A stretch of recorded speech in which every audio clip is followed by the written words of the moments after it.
Hello everyone, welcome back to the channel. This is Asna Khan and hope you all are doing well. Yes, today we are going to start the chapter number 2 of your book The Beehive, that is the sound of music. So this chapter is being divided in two parts, that is part 1 and part 2, and both the parts are related to the sound of music. Let's start with the part 1, that is Evelyn Jeleny listens to sound without hearing it. How one can listen the sound without hearing it seems strange now, but let's read the story. You will come to this conclusion how it happens. Before you read, God may have taken her hearing, but He has given her back something extraordinary. कह रहे हैं God ने भले ही उसकी सुनने की जो शक्ति है वो छीन ली थी, पर उसको कुछ अद्भुत चीज़ दे दी थी उसके बदले. What we hear she feels, जो हम सुन सकते हैं वो उसको महसूस करती थी. Far more deeply than any of us, और जितना डीपली, जितनी गहराई से हम सुन नहीं सकते थे उतनी गहराई से वो उस चीज़ को महसूस करती थी. That is why she expresses music so beautifully, इसीलिए वो म्यूज़िक को बहुत ही खूबसूरती से एक्सप्रेस करती थी. Read the following account of a person who fought against a physically disability and made her life a success story. तो जो हम स्टोरी पढ़ने वाले हैं उसमें पता चले कैसे एक पर्सन ने जो है अपनी फिज़िकल डिसेबिलिटी से लड़ाई लड़कर अपनी जो स्टोरी है उसको सक्सेस स्टोरी बनाया. Now here we start. Rush hour crowds jostle for position on the underground train platform. Now here, what is the meaning of jostle? Push roughly. Okay. A sly girl looking younger than her 17 years was nervous yet excited as she felt the vibration of the approaching train. जब rush होता है, जब भीड़ होती है तो लोग कैसे एक दूसरे को पुश करते हैं, आपने देखा है. अपनी पोजीशन पाने के लिए, अपनी जगह जो है प्लेटफॉर्म पे, मतलब ट्रेन आ रही होती है तो ट्रेन में उनको जगह चाहिए होती है, इसलिए सब लोग रश करते हैं ट्रेन की तरफ. तो एक गर्ल जो है देखने में बहुत स्लाई, मतलब छोटी और थिन है, पतली सी है, और देखने में 17 ईयर्स से भी छोटी लग रही है, यंगर लग रही है, और वो बहुत नर्वस है और एक्साइटेड भी है क्योंकि उसको वाइब्रेशन फील हो रहे हैं. जो ट्रेन अप्रोच कर रही है प्लेटफॉर्म की तरफ, जो ट्रेन आ रही है उसकी वाइब्रेशन फील कर सकती है. It was a first day at the prestigious royal academy of music, और ये इसका पहला दिन है. वो एक म्यूज़िक एकेडमी है जिसका नाम है रॉयल एकेडमी, वो वहाँ लंदन की, वहाँ पर उसका फर्स्ट डे वहाँ जा रही है वो. एंड डॉन्टिंग इनफ, यानी डर भी रही है, daunting means frightening, enough for any teenager fresh from a Scottish home. और कोई भी टीनेजर होता है तो जब वो किसी क्लास में फर्स्ट टाइम जाता है तो हर कोई नर्वस और डरा हुआ होता है, तो सेम उसकी भी कंडीशन है. But this aspiring musician faced a bigger challenge than most. Aspiring musician यानी a person who wants to be a musician, मतलब अभी वो म्यूजिशियन है नहीं बट बनना चाहती है, तो उसने एक इससे भी बड़ा चैलेंज फेस करी है दैन मोस्ट, जो बाकी लोग नहीं फेस करते. शी वॉज प्रोफाउंडली डेफ, मतलब वो बहरी है और तब भी वो म्यूज़िक सुनना चाहती है. बहरी होने के बावजूद वो सीखना चाहती है म्यूज़िक को. Evelyn Glennie's loss of hearing had been gradual, उसका जो ये सुनने की शक्ति थी वो हल्के हल्के धीरे धीरे खत्म हुई, स्टार्टिंग से ऐसा नहीं था. Her mother remember noticing something was wrong when the 8-year-old Evelyn was waiting to play the piano. उसकी माँ को आज भी याद है कि कुछ अजीब हुआ था उसके साथ जब वो 8 साल की थी और जब वो पियानो प्ले करने की कोशिश कर रही थी बट कर नहीं पा रही थी उसको प्ले. यानी वो बचपन से उसको परेशानी नहीं थी सुनने में, बट बाद में हल्के हल्के उसको ये प्रॉब्लम डेवलप हो गई. They called her name and she didn't move, वो उसको आवाज़ देती थी उसकी माँ, पर वो कोई जवाब नहीं देती थी, वो सुन ही नहीं पाती थी अपने नाम को.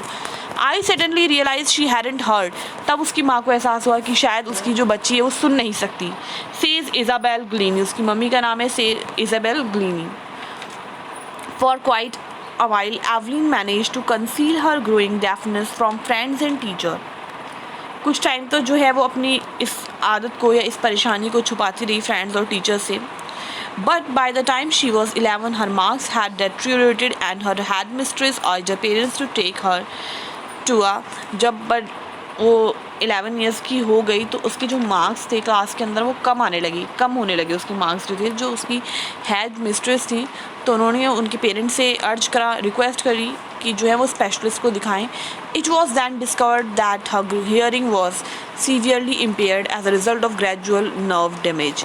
तो जब उन्होंने स्पेशलिस्ट को, एक डॉक्टर को दिखाया, तब ये बात पता चली कि जो उसकी सुनने की शक्ति है वो ख़त्म हो चुकी है एक नर्व डैमेज होने की वजह से. They were advised that she should be fitted with hearing aids and sent to a school for the deaf. तो फिर स्पेशलिस्ट ने, डॉक्टर ने एडवाइस दी कि इसको जो है हियरिंग एड दिया जा सकता है, जैसे कोई मशीन वगैरह कान में लगा करके, और स्कूल जो कि डेफ बच्चों के लिए होता है, बहरे बच्चों के लिए, वहाँ पे उसको भेज सकते हैं. Everything suddenly looked black, says Evelyn. Evelyn कहती है तब से मुझे हर चीज़ अंधेरे में दिखने लगी, हर चीज़ डार्कनेस में लगने लगी, ऐसा लगा जैसे उसकी लाइफ से कलर ही खत्म हो गया. But Evelyn was not going to give up. बट वो गिव अप नहीं करने वाली थी, वो हार नहीं मानने वाली थी. She was determined to lead a normal life and pursue her interest in music. वो एक नॉर्मल साधारण सी ज़िंदगी जीना चाहती थी, और जो उसका म्यूज़िक सीखने का इंटरेस्ट था, वो उस इंटरेस्ट को पूरा करना चाहती थी, उसे परस्यू करना चाहती थी. One day she noticed a girl playing a xylophone and decided that she wanted to play it too. एक दिन उसने एक लड़की को xylophone प्ले करते हुए देखा, तो उसने भी सोच लिया कि उसको भी xylophone जो है प्ले करना है. Xylophone is a musical instrument. Most of the teachers discouraged her, but percussionist Ron Forbes spotted her potential.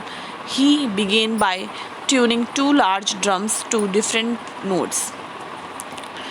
जितने भी इसके टीचर थे वो उसको डिस्करेज कर रहे थे, बट जो परकॉशनिस्ट थे, परकॉशनिस्ट मतलब जो कि पर्सन तबला, ड्रम वगैरह या इंस्ट्रूमेंट्स प्ले करता है, उनका नेम था रॉन फॉब्स.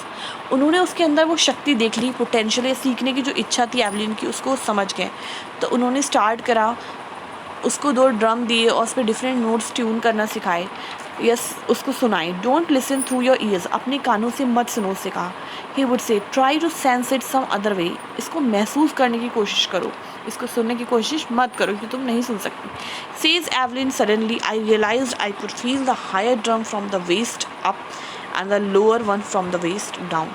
तभी उसने कहा, अचानक से मुझे महसूस हुआ कि हाँ, मैं इसको फील कर सकती हूँ. जो हायर ड्रम था, जो ड्रम तेज़ बज रहा था, उसको वो वेस्ट अप यानी अपनी कमर से ऊपर उसकी आवाज़ महसूस कर पा रही थी, वाइब्रेशन. और जो लोअर वन था, उसको वेस्ट से नीचे महसूस कर पा रही थी वाइब्रेशन को. Forbes repeated the exercise and soon Evelyn discovered that she could sense certain notes in different parts of her body. तो Forbes ने रिपीट करी इस एक्सरसाइज को, बार बार करके दिखाया, और एवलिन इस चीज़ को पहचान पाई कि हाँ, वो सेंस कर सकती है बहुत से नोट्स को अपनी बॉडी के डिफरेंट पार्ट्स में, उसकी वाइब्रेशन महसूस करती थी. I had learn to open my mind and body to sound and vibration. और उसने सीख लिया था कैसे अपने दिमाग और बॉडी को साउंड्स और वाइब्रेशन के लिए ओपन करना है या एक्टिव करना है. The rest was share determination and hard work. और बाकी सब तो उसका जो कहते नहीं, दृढ़ संकल्प और दृढ़ निश्चयता या कड़ी मेहनत थी, वो उसके लिए थी. तो उसने वो दोनों चीज़ें रखी. She never look back from that point onwards. She tortured toward the United Kingdom with a youth orchestra and by the time she was 16. कह रही है उसके बाद उसने कभी पीछे मुड़ के नहीं देखा. जो भी कमियां थी उसको पूरा कर दी गई, और उसने टूर करा पूरे यूके का, यूनाइटेड किंगडम का. एक यूथ ऑर्केस्ट्रा था, ग्रुप होता है वो पूरा म्यूजिशियंस का, उसके साथ जब तक वो 16 ईयर्स की थी तब तक उसने ये सब कर लिया था. She had decided to make music her life. और उसने सोच लिया था म्यूज़िक को ही वो अपनी लाइफ बनाएगी. She audition for the royal academy of music. फिर उसने ऑडिशन दिया रॉयल अकेडमी ऑफ म्यूज़िक के लिए, and scored one of the highest marks in the history of the academy. और ये एकेडमी की हिस्ट्री में पहली बार था कि किसी को इतने ज़्यादा मार्क्स मिले थे. She gradually moved from orchestral work to solo performances. उसके बाद वो ऑर्केस्ट्रा छोड़ के सोलो परफॉर्मेंस देने लगी, यानी ग्रुप छोड़ के सोलो यानी सिंगर अपनी परफॉर्मेंस देने लगी. At the end of her 3 years course she had captured most of the top awards. और उसका कोर्स 3 years का था अकेडमी में, और तब तक उसे बहुत ढेर सारे अवार्ड्स जो थे उसने कलेक्ट कर लिए थे. Now I think will keep it here. बाकी जो स्टोरी है मैं आपको नेक्स्ट सेशन में जो है कंप्लीट करूँगी इस स्टोरी को. ये बहुत ही इंटरेस्टिंग और इंस्पायरिंग स्टोरी है जो हम सबको मोटिवेट करती है कि हमें किसी भी चीज़ से हार नहीं मानना चाहिए, और लाइफ में हमेशा पॉजिटिविटी को ही ढूंढना चाहिए, और हम अगर चाहें तो कोई चीज़ नामुमकिन नहीं है. आई होप ये स्टोरी आपको अच्छी लग रही होगी. हम इसे कंटिन्यू करेंगे. अगर आपने अभी तक चैनल को सब्सक्राइब नहीं करा है तो do subscribe to your channel and also like this video. Will meet in the next class. Till then take care.